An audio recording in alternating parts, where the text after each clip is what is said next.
الحمد للہ وکفی وسلام علی عبادہ الذین اصطفی اما بعد۔ ذی الحجہ کی فضیلت کے بارے میں، اس عشرے کی فضیلت کے بارے میں بات چل رہی تھی۔ اس میں جانور کی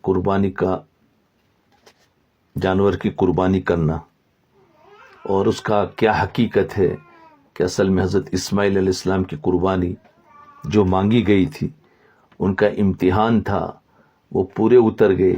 اس کے بدلے میں اللہ تعالیٰ نے ہمیں جانور دے دیا، تو ہم جانور کی قربانی کر کے گویا اس یاد کو تازہ کرتے ہیں، اور ہم بھی اللہ کے اس حکم کو پورا کر رہے ہیں جس طریقے سے حضرت ابراہیم علیہ السلام نے بیٹے کو ذبح کر کے اللہ کے حکم کو پورا کر رہے تھے۔ ہم بھی جن پر قربانی واجب ہے وہ جانور کو ذبح کر کے اللہ کے حکم کو پورا کر رہے ہیں۔ اب آگے سنیں سنت اور بدعت میں فرق۔ بدعت اور سنت میں کیا فرق ہے؟ بدعت اور سنت کے درمیان بھی یہی امتیاز اور فرق ہے کہ سنت باعث اجر و ثواب ہے، اور بدعت کی اللہ تبارک و تعالیٰ کے ہاں کوئی قیمت نہیں۔ اجر جو ملے گا وہ سنت پر ملے گا، نبی کا طریقہ ہوگا تو اجر ملے گا، اور نبی کا طریقہ نہیں ہے، اپنا بنایا ہوا طریقہ ہے تو وہ بدعت ہے۔ بدعت کے اللہ تبارک تعالیٰ کے ہاں کوئی قیمت نہیں۔ لوگ کہتے ہیں کہ صاحب اگر ہم نے تیجا کر لیا، جیسے میت کے مرنے کے بعد تیجا کرتے ہیں، 11ویں کرتے ہیں، 40واں کرتا ہے، برسی مناتے ہیں، تو ہم نے کون سا گناہ کا کام کر لیا؟ بلکہ ہوا کہ لوگ جمع ہوئے، انہوں نے قرآن شریف پڑھا۔ قرآن شریف پڑھنا تو بڑی عبادت کی بات ہے، اس میں کیا خرابی کی بات ہوئی؟ لوگ یہ کہتے ہیں۔ ارے بھائی، اس میں خرابی یہ ہوئی کہ قرآن شریف اپنی طرف سے پڑھا اور اللہ کے رسول صلی اللہ علیہ وسلم کے بتائے ہوئے طریقے کے مطابق نہیں پڑھا۔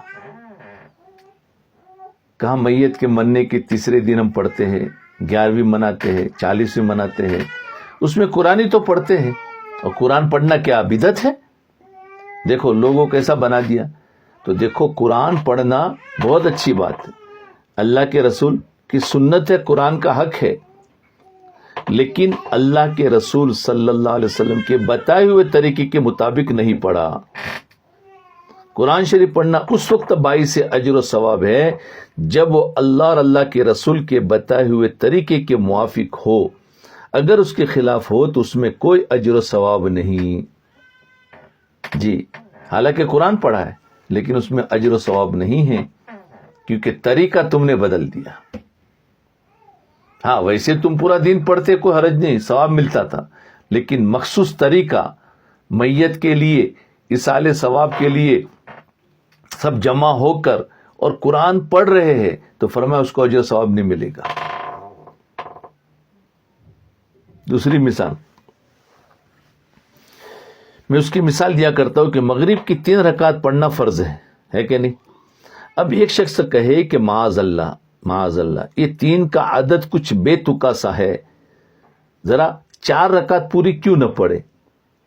اب وہ شخص 3 رکعت کے بجائے 4 رکعت پڑھتا ہے، بتائیے اس نے کیا گناہ کیا؟ 1 رکعت زیادہ ہی بکی ہے نا جی، اور زیادہ پڑھے گا تو اس میں قرآن بھی پڑھا جائے گا، اس میں سبحان اللہ بھی زیادہ آئے گا، اور اس میں تسبیحات بھی زیادہ آئے گی، رکوع زیادہ ہوگا، سجدے کیا ہوگا، سجدے تو اللہ کا قرب دیتی ہے، جتنا سجدہ انسان کرے گا اتنا اللہ کا قرب ملے گا۔ تو 1 رکعت میں تو اس کا قرآن بھی زیادہ، سجدے بھی زیادہ، سورہ فاتحہ زیادہ، سب کچھ ہوا، تو اس میں کیا بات ہو گئی 1 رکعت بڑھائیں گے تو؟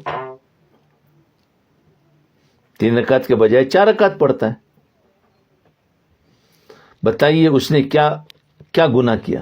کیا اس نے شراب پی لی؟ کیا اس نے چوری کر لی، یا ڈاکہ ڈالا، یا کسی گناہ کبیرہ کا ارتکاب کر لیا؟ نہیں، صرف اتنا ہی تو کیا کہ 1 رکعت زیادہ پڑھ لی جس میں قرآن کریم زیادہ پڑھا، 1 رکوع زیادہ کیا، 2 سجدے زیادہ کیے، اللہ کا نام زیادہ لیا۔ اب اس میں اس نے کیا گناہ کر لیا؟ لیکن ہوگا یہ کہ 4تھی رکعت جو اس نے زیادہ پڑھی نہ صرف یہ حالانکہ زیادہ کام کیا، نہ صرف یہ کہ زیادہ اجر و ثواب اس کو ملے گا، بلکہ ان پہلی 3 رکعتوں کو بھی لے ڈوبے گا۔ اس ایک رکعت کا زیادہ اجر کے بجائے پہلی 3 رکعت جو اس کی اجر ملنے والا تھا وہ بھی چلا جائے گا، کو بھی لے ڈوبے گا اور ان کو بھی خراب کر دے گا۔ کیوں؟ اس لیے کہ اللہ تعالیٰ اور اللہ کے رسول صلی اللہ علیہ وسلم کے بتائے ہوئے طریقے کے مطابق نہیں ہے۔ بس رکعت زیادہ ہے لیکن نبی کے طریقے کے مطابق نہیں ہے، اس لیے اجر نہیں ملے گا۔ قرآن پڑھنا اچھی چیز ہے، نبی کے طریقے کے مطابق نہیں ہے، اس لیے اس قرآن پڑھنے پر اجر نہیں ملے گا۔ سنت اور بدعت میں یہی فرق ہے کہ جو طریقہ بتایا ہوا ہے وہ سنت ہے، اور جو بتایا ہوا طریقہ نہیں ہے بلکہ اپنی طرف سے گھڑا ہوا ہے اور دیکھنے میں بہت اچھا معلوم ہوتا ہے لیکن اس کا کوئی فائدہ، کوئی اجر و ثواب نہیں ہے۔ اب بہت سارے لوگ شب برات میں، لیلۃ القدر میں ذرا بتیاں زیادہ جلاتے ہیں، تو نہیں، اجر و ثواب نہیں ہے۔ نبی کے طریقے کے مطابق بس عبادت کرنا ہے، سمپل عبادت کرو، مسجد میں عبادت کرو یا گھر پہ عبادت کرو، اہتمام نہ ہو تو دیکھو نہ سنت وہی ہے، سنت عبادت کرنا ہے لیکن اس میں کچھ زیادہ کرنا، لوگوں کو جمع کرنا، کھچڑا بنانا، میٹھا بنانا، کھلانا، بولا آج تو جاگنے کی رات ہے، تو یہ سارا بدعت ہے۔ ایک اور مثال سمجھیے، میرے والد صاحب قدس اللہ سرہ کے پاس ایک بزرگ حضرت شاہ عبد العزیز صاحب رحمۃ اللہ علیہ دعا جو شریف لایا کرتے تھے، صاحب رحمۃ اللہ علیہ جو تشریف لایا کرتے تھے، تبلیغی جماعت کے مشہور اکابر میں سے تھے اور بڑے عجیب و غریب بزرگ تھے۔ ایک دن آ کر انہوں نے والد صاحب سے عجیب خواب بیان کیا، اور خواب میں میرے والد ماجد کو دیکھا کہ آپ ایک بلیک بورڈ کے پاس کھڑے ہیں اور کچھ لوگ ان کے پاس بیٹھے ہوئے اور آپ ان کو کچھ پڑھا رہے۔ حضرت والد صاحب نے بلیک بورڈ پر چاک سے 1 کا ہندسہ بنوایا، چوک سے 1 لکھا اور لوگوں سے پوچھا کہ یہ کیا ہے؟ لوگوں نے جواب دیا کہ یہ 1 ہے، 1۔ اس کے بعد آپ نے اس 1 ہندسے کے دائیں طرف 1 0 لگایا، دائیں سائڈ پر۔ ظاہر بات اس کی ایک لیفٹ ہے اور ایک رائٹ ہے، تو رائٹ سائڈ پر دائیں جانب 1 0 لگایا، 1 نقطہ بنایا۔ لوگوں سے پوچھا کہ اب کیا ہوا؟ لوگوں نے جواب دیا کہ یہ 10 ہو گیا۔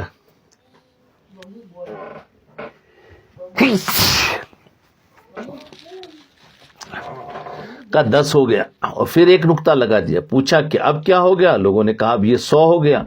پھر 1 نقطہ اور لگا دیا۔ پوچھا کہ اب کیا ہو گیا؟ لوگوں نے بتایا کہ اب 1000 ہو گیا۔ پھر فرمایا جتنے نقطے لگتے جائیں گے 10 گنا بڑھتا جائے گا۔ پھر انہوں نے وہ سارے نقطے مٹا دیے اور اب دوبارہ وہی نقطہ اس 1 ہندسے کے بائیں طرف لگایا۔ پھر لوگوں سے پوچھا کہ یہ کیا ہوا؟ لوگوں نے بتایا کہ اعشاریہ 1 ہو گیا، یعنی وہ کہتے ہیں نا پوائنٹ 1 ہوا جی۔ تو فرمایا اعشاریہ 1 ہو گیا۔ لوگوں نے بتایا کہ اب اعشاریہ 0.1 ہو گیا، یعنی 1 کا 100واں حصہ، یعنی اب 1 0 لگایا تو اس 1 کی قیمت گھٹ گئی، سمجھے؟ یعنی 1 کا 10واں حصہ۔ پھر 1 نقطہ اور لگا دیا اور پوچھا کہ اب کیا ہو گیا؟ لوگوں نے بتایا کہ اب 1.01 ہو گیا، یعنی اس کی قیمت گھٹتی جا رہی ہے۔ وہ 1 جو تھا وہ کامل نہیں رہا بلکہ اس میں پوائنٹ گھٹتے گئے، یعنی 1 کا 100واں حصہ۔ پھر 1 نقطہ اور لگایا، پوچھا کہ اب کیا ہوا؟ کہا لوگوں نے بتایا کہ اب اعشاریہ 0.01 یعنی 1000واں حصہ بن گیا۔ 1000واں حصہ، پہلے 10واں حصہ بنا، پھر 100واں حصہ بنا۔ فرمایا اب 1 کو اگر 1000 حصہ کرو تو اتنا کم ہو گیا، وہ 1، تو اس میں قیمت گھٹتی گئی اس کی۔ تو ہزاروں حصہ بن گئے. پھر فرمایا کہ اس سے معلوم ہوا کہ بائیں طرف کے نقطے اس عدد کو 10 گنا کم کر رہے ہیں، کم کرتے گئے، اور دائیں طرف جو نقطے لگ رہے ہیں یہ اس کو بڑھا رہے ہیں، یہ اس کو بڑھا رہے ہیں. وہ 10 گنا بڑھا رہے ہیں اور وہ ایک کی قیمت کو 10 گنا کم کر رہے ہیں لیفٹ سائڈ پر، اور رائٹ سائڈ پر بڑھا رہے ہیں. تو فرمایا 10 گنا کم کر رہے. پھر فرمایا کہ دائیں طرف جو نقطے لگ رہے ہیں یہ سنت ہے، اور بائیں طرف جو نقطے لگ رہے ہیں وہ بدعت ہے. اس سنت اور بدعت کا فرق فرمایا یہ سنت ہے، اس میں اجر بڑھتا ہے، اور وہ بدعت ہے، اس میں تمہارے عمل کا اجر گھٹتا ہے. بدعت ہے، دیکھنے میں بظاہر دونوں نقطے ایک جیسے ہیں، لیکن جب دائیں طرف لگایا جا رہا ہے تو سنت، اس لیے حضور نبی کریم صلی اللہ علیہ وسلم کے بتائے ہوئے طریقے کے مطابق ہے. اور جو بائیں طرف لگائے جا رہے ہیں تو وہ اجر و ثواب کا موجب ہونے کے بجائے اور زیادہ اس کو گھٹا رہے ہیں اور انسان کے عمل کو ضائع کر رہے ہیں. بس سنت اور بدعت میں یہی فرق ہے. سمجھے؟ سنت اور بدعت میں فرق بتا دیا. اللہ بھائی، دین سارا کا سارا کیا ہے؟ اتباع کا نام ہے. دین سارا کا سارا اتباع کا نام ہے. جس وقت ہم نے جو کام کہہ دیا اس وقت اگر کرو گے تو باعث و اجر ہوگا. جس وقت ہم نے جو کام کہہ دیا اس وقت وہ کرو گے تو باعث اجر و ثواب ہوگا. جیسے قربانی کے 3 دن ہیں، اس کے اندر کرو گے تو اجر و ثواب ہے، اور اس سے پہلے یا اس کے بعد کرو گے تو اجر و ثواب نہیں ہے. جی، صرف گوشت کھانا ہوگا، وہ قربانی کا اجر و ثواب نہیں ملے گا. اور اگر اس سے ہٹ کر اپنے دماغ سے سوچ کر کرو گے تو اس میں کوئی اجر و ثواب نہیں. اس لیے قرآن پڑھنا اجر و ثواب ہے، لیکن مخصوص طریقے سے مخصوص دنوں میں جمع ہو کر پڑھنا کوئی اجر و ثواب نہیں. جی، تو سنت اور بدعت میں فرق ہے. حضرت ابو بکر، حضرت عمر رضی اللہ عنہ کا نماز تہجد پڑھنا، اس میں دیکھو ہمارے حضرت والا رحمۃ اللہ علیہ کی ایک بات یاد آ گئی. مشہور واقعہ ہے، آپ حضرات نے سنا ہوگا کہ حضور صلی اللہ علیہ وسلم کبھی کبھی رات کے وقت صحابہ کرام کو دیکھنے کے لیے باہر نکلا کرتے تھے. ایک مرتبہ جب آپ نکلے تو حضرت صدیق اکبر رضی اللہ عنہ کو دیکھا کہ تہجد کی نماز میں بہت آہستہ آہستہ آواز میں قرآن کریم کی تلاوت کر رہے حضرت ابو بکر. جب آگے بڑھے تو دیکھا کہ حضرت فاروق اعظم رضی اللہ عنہ بہت زور زور سے قرآن کریم کی تلاوت کر رہے ہیں. اس کے بعد آپ واپس گھر تشریف لے آئے. صبح فجر کی نماز کے بعد جب حضرت صدیق اکبر رضی اللہ عنہ تشریف لائے تو آپ نے ان سے پوچھا کہ رات کو ہم نے دیکھا کہ آپ نماز میں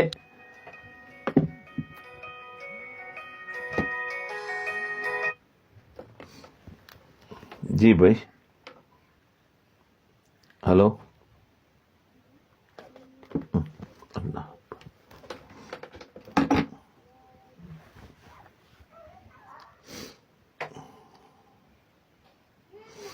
جی،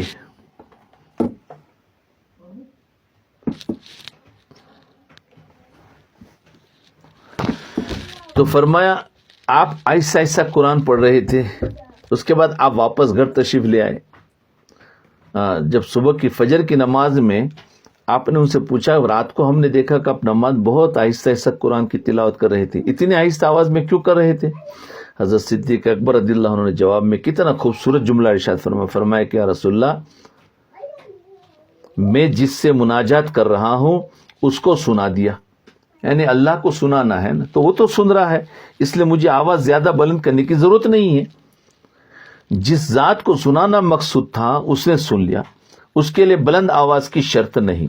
اس کے بعد آپ نے حضرت فاروق اعظم رضی اللہ عنہ سے پوچھا کہ آپ اتنی زور سے کیوں پڑھ رہے تھے؟ تو انہوں نے جواب میں فرمایا، میں اس لیے زور سے پڑھ رہا تھا تاکہ جو سونے والے ہیں ان کو جگاؤ اور شیطان کو بھگاؤ. پھر آپ نے حضرت صدیق اکبر رضی اللہ عنہ سے فرمایا، ارفع قلیلا تم ذرا بلند آواز سے پڑھا کرو. حضرت فاروق اعظم سے پوچھا تو فرمایا اخفض قلیلا، تم اپنے آواز کو تھوڑا سا کم کر دو. تو درمیانی راستہ بتایا، درمیانی راستہ بتایا. تو یہ تھا کہ دیکھو زور سے پڑھنے والوں کو آہستہ کہا، آہستہ والوں کو زور سے کہا، تو درمیان میں اب وہی سنت ہے جی. تو بہرحال مشہور واقعہ جو حدیث میں منقول ہے اس کی تشریح میں عام طور پر کہا جاتا ہے کہ حضور صلی اللہ علیہ وسلم نے اس حدیث میں اعتدال کی تعلیم دی کہ نہ بہت زیادہ اونچی آواز سے پڑھو نہ بہت زیادہ پست آواز سے پڑھو. اور یہ قرآن کریم کے ارشاد کے بھی مطابق ہے. اس لیے قرآن کریم میں بھی ہے فلا تجہر بصلاتک ولا تخافت بها وابتغی بین ذلک سبیلا، کہ نماز میں نہ بہت زیادہ زور سے پڑھو نہ بہت زیادہ آہستہ پڑھو، بلکہ ان کے درمیان اعتدال کے ساتھ پڑھو. لیکن حضرت ڈاکٹر عبدالحی صاحب رحمۃ اللہ علیہ نے حضرت حکیم الامت رحمۃ اللہ علیہ کے واسطے اس حدیث کی ایک عجیب توجیہ ارشاد فرمایا کہ حضرت صدیق اکبر رضی اللہ عنہ نے جواب میں جو بات ارشاد فرمائی تھی کہ میں جس کو سنا رہا ہوں اس نے سن لیا، زیادہ زور سے پڑھنے کی کیا ضرورت ہے، تو یہ بات غلط نہیں تھی. اور حضرت فاروق اعظم رضی اللہ عنہ طبعی طور پر چونکہ تیز آواز والے تھے، اس لیے نماز میں اگر ان کی آواز بلند ہو گئی تو کوئی ناجائز بات نہیں تھی. لیکن آپ صلی اللہ علیہ وسلم نے فرمایا کہ اب تک تم دونوں اپنی مرضی اور اپنی رائے سے پڑھ رہے تھے. یہ اصل مقصود ہے کہ اب تک تم دونوں اپنی مرضی اور اپنی رائے سے پڑھ رہے تھے. بتاؤ، اب قرآن کو بھی آہستہ پڑھ رہے، وہ اپنی رائے سے پڑھ رہے ہیں، وہ زور سے پڑھ رہے، اپنی رائے سے پڑھ رہے. تو ان کو سبق سکھایا کہ دیکھو اطاعت کے ساتھ پڑھو. فرمایا اپنی رائے سے پڑھ رہے تھے اور اب ہمارے کہنے کے مطابق پڑھو، اب ہماری تجویز کے مطابق پڑھو. تو پہلے جس طریقے سے پڑھ رہے تھے وہ چونکہ اپنی تجویز اور اپنی مرضی کے مطابق تھا، اس میں اتنی نورانیت اتنی برکت نہیں تھی. اب ہماری تجویز کے مطابق جب پڑھو گے تو اس میں نورانیت اور برکت ہوگی. بتاؤ، اتنی چیز میں بھی اطاعت. بات سمجھو، ہم کہتے ہیں اس میں کیا پوچھنے کی چیز ہے، تو پوچھنے کی چیز نہیں ہے، لیکن اگر پوچھ کر کرو گے وہی چیز ہے. اگر پوچھ کر کرو گے اطاعت کا اجر مل گیا، نور بڑھ گیا. اور بغیر پوچھے خود کیا ہے تو بھی نیک عمل ہے، نیک عمل ہے، اجر مل رہا ہے. لیکن اطاعت اس سے زیادہ نہ اجر ملتا، اس میں کمی ہے. اللہ اکبر. اللہ کرے کہ بات سمجھ میں آ جائے. جو میں بات سمجھانا چاہتا ہوں اس سے پتہ چلا چھوٹی چھوٹی چیز جائز ہوتی ہے، اس کو بھی پوچھ کر کرے. جیسے بیوی ہے تو وہ گھروں میں بہت سارے کام خود بخود کرتی ہے اور کرنا اس کے لیے ٹھیک بھی ہے، کوئی شوہر نے منع بھی نہیں کیا. لیکن وہی کام اگر وہ پوچھ کر کرے گی تو اس کو اطاعت کا اجر ملے گا، نور بڑھ جائے گا، ایمان بھی بڑھے گا. جیسے کھانا جو بھی بنائیں گا کھا لیں گے، لیکن کہے کہ آج کیا پکاؤں، اور یہ میری تجویز ہے کہ میرا ارادہ کہ میں آج یہ بناؤں. اس نے کہا کہ اچھا، یہ شوہر نے کہا ٹھیک ہے بنا دو، اب اطاعت ہو گئی. تو دیکھو تھوڑی سی بات ہے لیکن اس پر ایمان بڑھ گیا. کہیں گئے تھے، تعلیم میں جا رہے، بازار میں جا رہے، کوئی منع نہیں ہے، جا رہے، شوہر کی طرف سے اجازت ہے، لیکن آپ نے کہا کہ آج مجھے سودا لینے کے میں باہر جاؤں گی، آپ کی اجازت کا ٹھیک. اب یہ اطاعت ہو گئی. میں تعلیم کے لیے فلاں کام کے لیے علم سیکھنے کے لیے جا رہی ہوں، تو اس کی وجہ سے کیا ہو گیا، ایمان بڑھ گیا آپ کا. تو یہ ہے چھوٹی چھوٹی چیزوں پر بہت سارے لوگ کہتے ہیں اس میں کیا پوچھنے کی ضرورت ہے، کیا پوچھنے کی ضرورت ہے. تو یہ ہے، اسی کو کہتے ہیں مشورہ، اسی کو کہتے ہیں مشورہ. جو مشورہ کرتا ہے وہ پچھتاتا نہیں ہے. کیا مشورے کے بغیر چلے گا تو کوئی حرام کام ہوگا؟ حرام نہیں ہوگا، جائز کام ہے. جیسے قرآن شریف پڑھنا آہستہ آواز میں بھی جائز ہے، زور سے آواز میں بھی جائز تھا. لیکن اللہ کے رسول نے فرمایا درمیان میں پڑھو، تو ابھی اطاعت کی وجہ سے ان کا اجر بڑھ گیا، ان کا ایمان بڑھ گیا. تو یہ بات ہے، یاد رکھو. یہ ہے سارے دین کا خلاصہ کہ اپنی تجویز کو دخل نہ دو، اپنی مرضی بالکل نہ ہو. ایک تو اپنی مرضی آتی ہے جو بدعات میں چلا جاتا ہے، یعنی نئی چیز ایجاد کر دیتے. اور ایک انسان کی اپنی مرضی ہے جو حدود کے اندر ہے لیکن اس میں اجر کم ہے.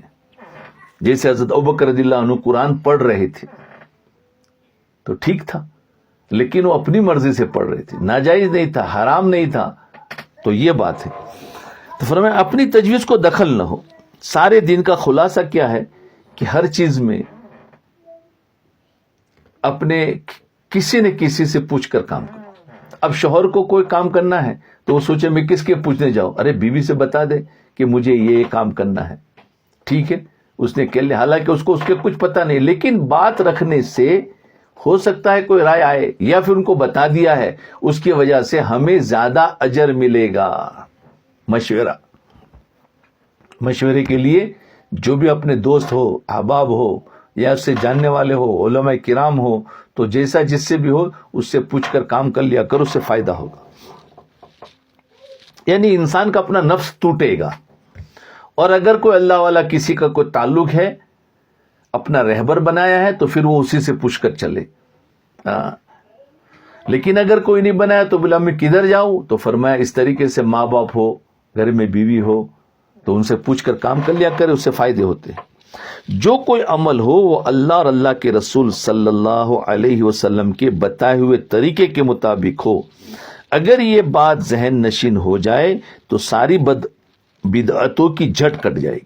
اور اسی حقیقت کو سکھانے کے لیے قربانی شروع کی گئی. اسی حقیقت کو سکھانے کے لیے قربانی شروع کی گئی.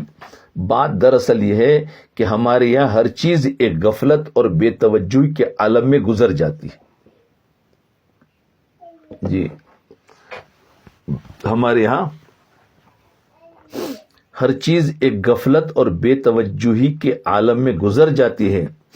قربانی کرتے وقت ذرا سا اس حقیقت کو تازہ کیا جائے کہ قربانی در حقیقت یہ سبق سکھا رہی ہے. یہ قربانی در حقیقت یہ سبق سکھا رہی ہے کہ ہماری پوری زندگی اللہ جل جلالہ کے حکم کے تابع ہونی چاہیے. ہم جانور جو ذبح کر رہے ہیں, کیوں کر رہے؟ حکم کے مطابق. اس نے سبق سکھایا کہ تم پوری زندگی حکم کے مطابق کرو, اپنی مرضی کے مطابق مت کرو. بس ہم نے قربانی کر دی, اس کے بعد پھر اپنی مرضی سے سب کام کرتے ہیں.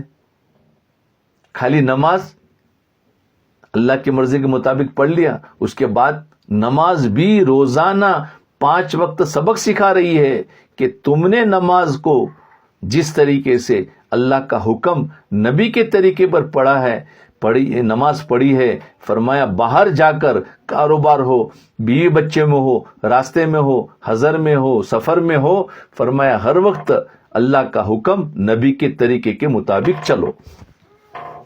یہ اطاعت ہے.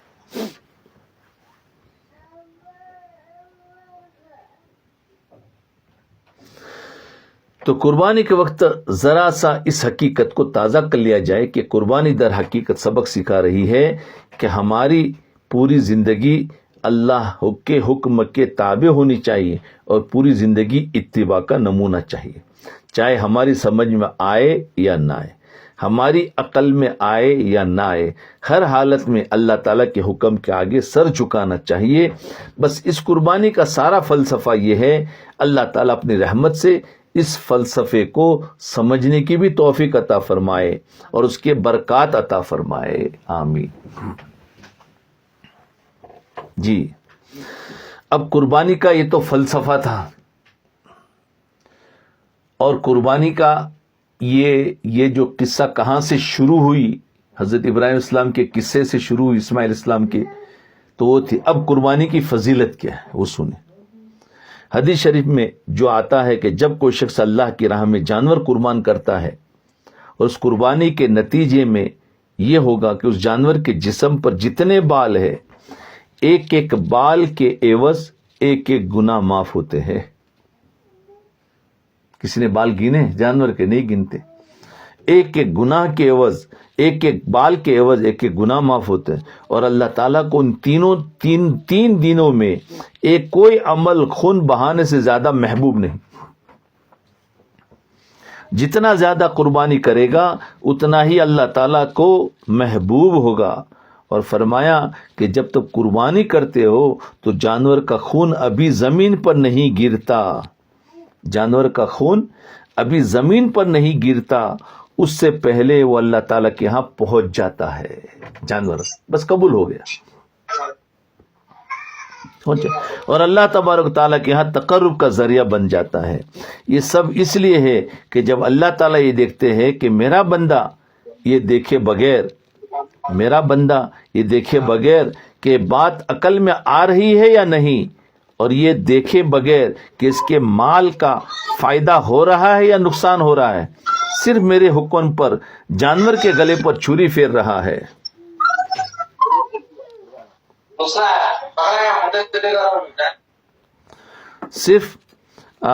صرف میرے حکم پر جانور کے گلے پر چھری پھیر رہا ہے، اس لیے اللہ تعالیٰ نے اس کا عظیم اجر رکھا ہے.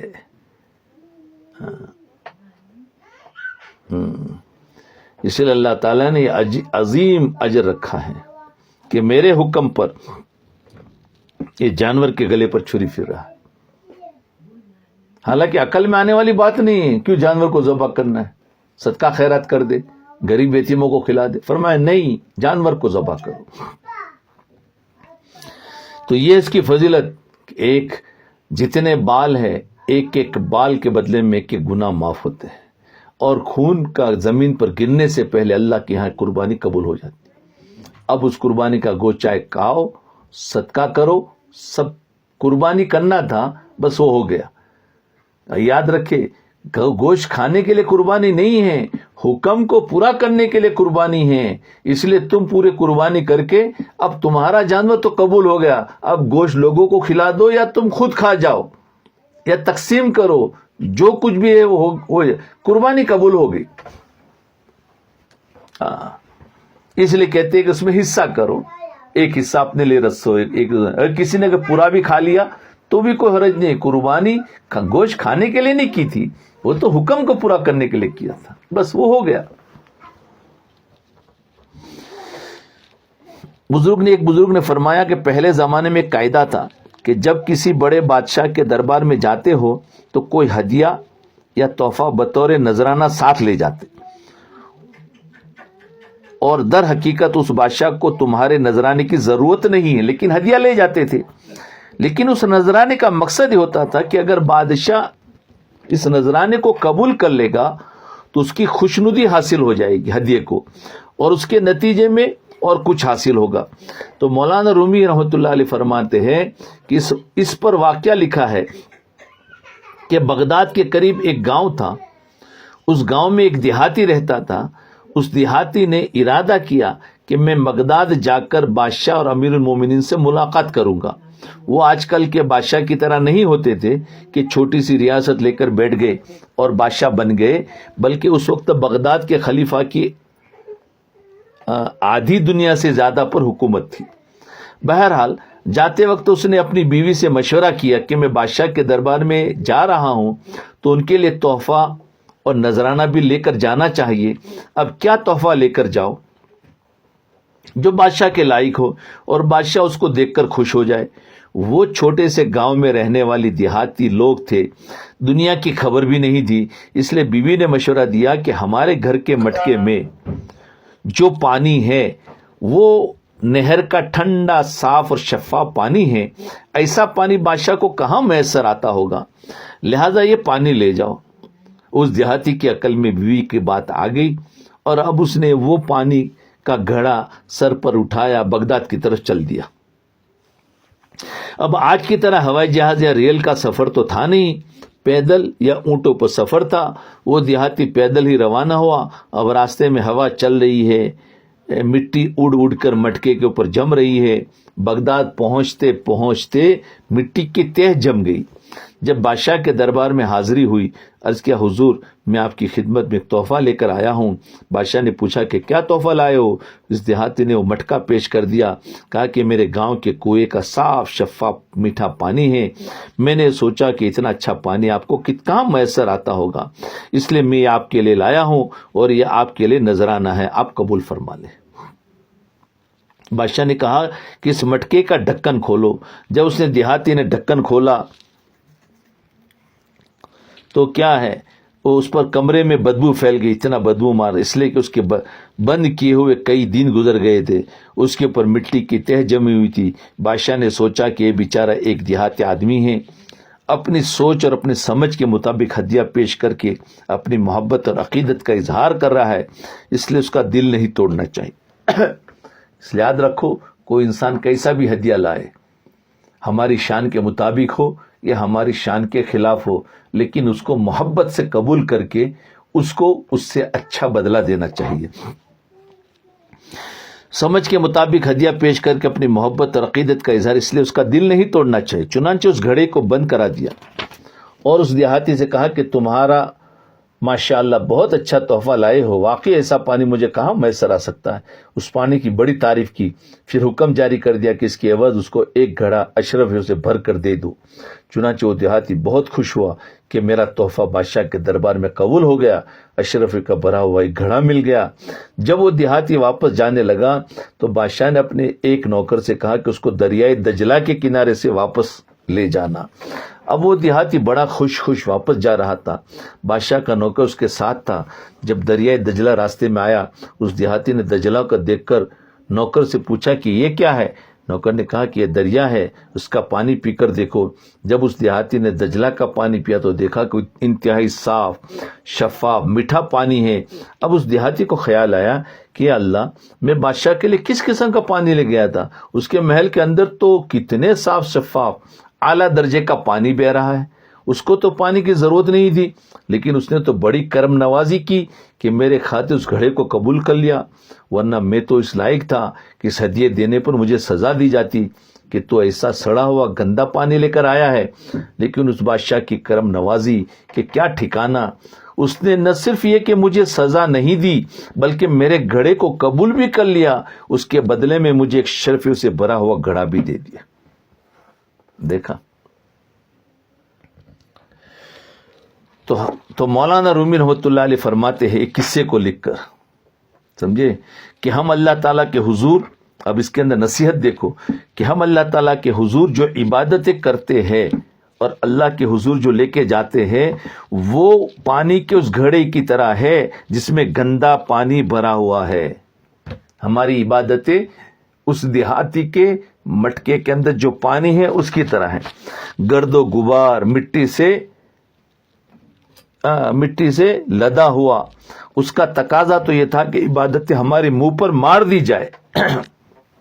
تقاضا تو یہ تھا کہ ہماری عبادتیں ہمارے منہ پر مار دی جاتی. لیکن یہ اللہ کا کرم ہے کہ وہ بجائے لوٹانے کے اس کو قبول فرما لیتے. جیسے اس بادشاہ نے قبول کر لیا اور اس پر اور زیادہ اجر و ثواب عطا فرما. جیسے اس کو مٹکے سے بھرا ہوا گھڑا دیا ہے نا، وہ یعنی اشرفیوں سے بھرا ہوا گھڑا دیا، مٹکا دیا، تو اللہ تعالیٰ بھی ہمارا گندے اعمال قبول کر لیتے ہیں. اعمال ہے لیکن اللہ کی شان کے مطابق تو نہیں ہے. ویسے ہمارے اعتبار سے تو صاف اور شفاف ہے، لیکن اللہ کی عظمت کے مقابلے میں تو وہ گندے ہی ہے. لیکن اللہ اس کو قبول کر کے اور پھر ہمیں اجر دے رہا ہے. اور سوچئے کہ میرا بندہ ہے جو اس سے زیادہ کا تصور بھی نہیں کر سکتا، اس سے زیادہ بہتر عبادت انجام نہیں دے سکتا.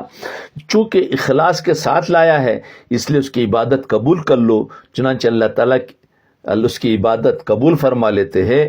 مولانا رومی فرماتے ہیں کہ جو مثال دی ہے وہ ہماری تمام عبادات اور اطاعت پر پوری طرح صادق آتی ہے کہ ہماری عبادات در حقیقت دیہاتی کے پانی کے مٹکے کی طرح ہے.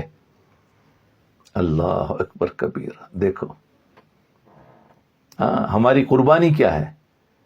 ہمارے اعتبار سے تو ہم نے بہت اچھا جانور لیا، بہت اچھی طریقے سے کیا ہے، لیکن اللہ کے اعتبار سے تو وہ کچھ بھی نہیں، پھر بھی اللہ قبول کر لیتے ہیں اور اجر دے دیتے. اور اگر بالفرض تم بادشاہ کے دربار میں بہت اچھی اور قیمتی چیز، مثلا ہیرے جواہرات، اگر اس کے عکس اگر تم بادشاہ کے دربار میں کیا بہت اچھی اور قیمتی چیز ہیرے جواہرات بطور ہدیہ نذرانے لے کر گئے تو پہلے زمانے کے بادشاہوں کا دستور یہ تھا کہ اگر کوئی شخص بادشاہ کے دربار میں اعلیٰ درجے کا تحفہ لے کر جاتا تو بادشاہ اس تحفے پر اپنا ہاتھ رکھ دیتا تھا، اور ہاتھ رکھنا اس بات کی علامت تھی کہ تمہارا ہدیہ اور تحفہ قبول ہے، اور پھر وہ تحفہ اس دینے والے کو واپس کر دیا جاتا تھا۔ یہ تھا، اگر وہ قیمتی لاتا تو اس کے ہدیے کو ہاتھ رکھ کر قبول کر لیا، اس کے بعد پھر وہی اس کو ہدیہ دے دیتے کہ لو تم لے کے جاؤ، اس لیے کہ ہم سے زیادہ تم اس تحفے کے محتاج ہو، ضرورت مند ہو، لہذا تم ہی اس کو رکھ لو۔ یہ اللہ اکبر۔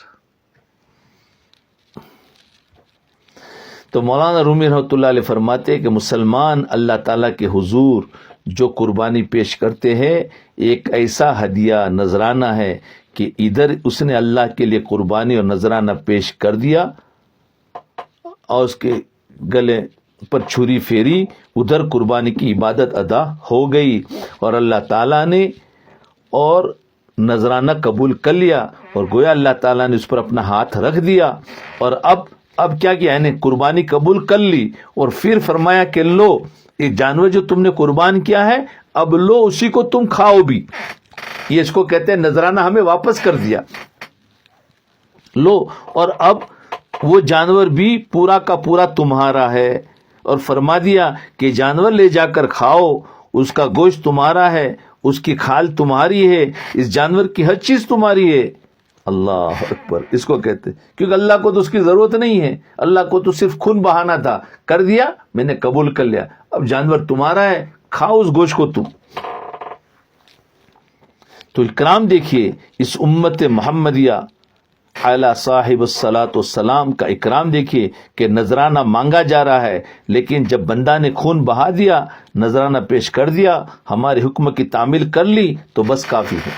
پہلے زمانے میں قربانی کا گوشت کھانا نہیں تھا، رکھ دیتے تھے اور ایک آگ کھا جاتی تھی، ایک قبولیت کی علامت تھی، اور آج ہمارے لیے اللہ تعالیٰ نے کتنا آسان کر دیا، قربانی قبول، گوشت تم کھاؤ۔ لیکن جب بندہ نے خون بہا دیا، نذرانہ پیش کر دیا اور ہمارے حکم کی تعمیل کر لی، بس کافی ہے، ہمیں اتنا ہی چاہیے تھا۔ چنانچہ فرمایا لن ینال اللہ لحومها ولا دماؤها ولکن ینال التقوی، ہمیں تو اس گوشت نہیں چاہیے، ہمیں ان کا خون نہیں چاہیے، ہمیں تو تمہارے دل کا تقوی چاہیے۔ جب تم نے اپنے دل کے تقوی سے ایک قربانی پیش کر دی، ہمارے یہاں قبول ہو گئی، اب اس کو تم ہی کھاؤ۔ چنانچہ اگر کوئی شخص قربانی کا سارا گوشت خود کھا لے اس پر کوئی گناہ نہیں، البتہ مستحب یہ ہے کہ 3 حصے کرے، ایک حصہ خود کھائے، ایک حصہ عزیزوں میں تقسیم کرے اور ایک حصہ غربا میں خیرات کرے۔ لیکن اگر ایک بوٹی بھی خیرات نہ کرے تب بھی قربانی کے ثواب میں کوئی کمی نہیں آتی، اس لیے کہ قربانی تو اس وقت مکمل ہو گئی جس وقت جانور کے گلے پر چھری پھیر دی۔ جب میرے بندے نے میرے حکم پر عمل کر لیا تو بس قربانی کی فضیلت اس کو حاصل ہو گئی۔ اللہ اکبر کبیرہ، جی قربانی کی فضیلت اس کو حاصل ہو گئی۔ اللہ اکبر، تو یہ تو قربانی کی فضیلت تھی۔ اب ایک سوال لوگوں میں بہت عام ایک غلط فہمی ہے، لوگوں میں بہت کثرت سے بات کہی جاتی ہے کہ قربانی کے جانور پل صراط سے گزرنے کے لیے سواری بنیں گے۔ ہم نے بھی اپنے بچپن میں بہت سنا تھا کہ جانور کو اچھا لو کہ یہ پل صراط کے اوپر چلنے کے لیے سواری بنیں گے اور قربانی کرنے والے اس کے اوپر بیٹھ کر گزریں گے، سمجھے نا؟ تو یاد رکھو یہ ایک ضعیف اور کمزور روایت ہے، سمجھے نا؟ یعنی اپنی قربانی کے جانور کو موٹا تازہ بناؤ کیونکہ پل صراط پر یہ تمہاری سواریاں بنے گی۔ یہ بہت ضعیف روایت ہے، لیکن یہ انتہائی درجے کی ضعیف حدیث ہے، اور ضعیف حدیث کو اس کے ضعف کی صراحت کے بغیر بیان کرنا جائز نہیں ہوتا، اس لیے اس حدیث پر زیادہ اعتقاد رکھنا درست نہیں ہے۔ جانور اچھا رکھنا یہ تو ٹھیک ہے، لیکن یہ کہ یہ پل صراط پر بیٹھنے کے لیے کام آئیں گے اور اس سے گزروں گے، یہ چیز چھوڑ دو، اس لیے کہ ضعیف حدیث ہے۔ لیکن لوگوں میں یہ حدیث اتنی مشہور ہو گئی کہ سمجھا جاتا ہے کہ اگر اس کا اعتقاد نہ رکھا تو قربانی ہی نہ ہوگی. یعنی یہ عقیدہ ہونا چاہیے کہ جانور ہم اس لیے موٹا لے رہے ہیں اور اچھا لے رہے ہیں زیادہ قیمت کا کہ ہمارا عقیدہ ہے کہ ہمیں اس پر بیٹھ کر جانا ہے.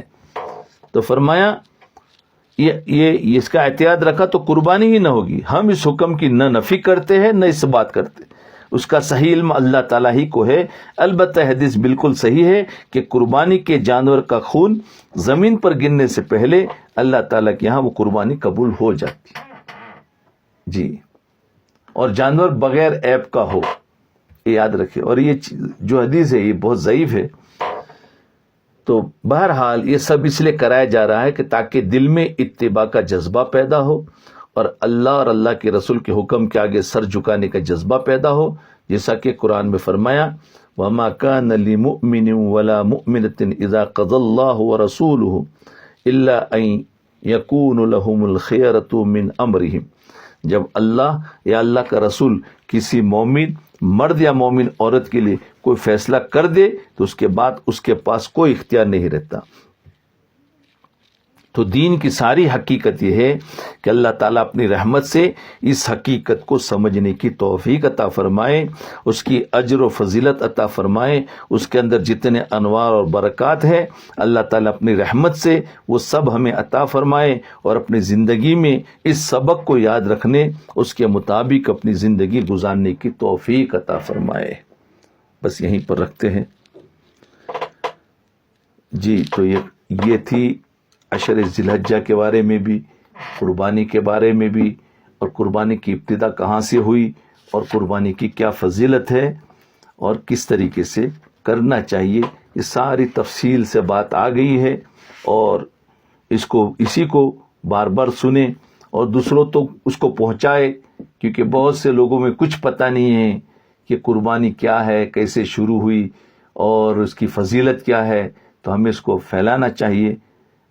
تو ہم دوسروں کو بھی بتائیں، یا اگر ہمارے پاس ریکارڈنگ ہو تو دوسروں کو بھی بھیجیں، تو انشاءاللہ اس سے بہت فائدہ ہوگا. اللہ تعالی ہمیں عمل کی توفیق عطا فرمائے.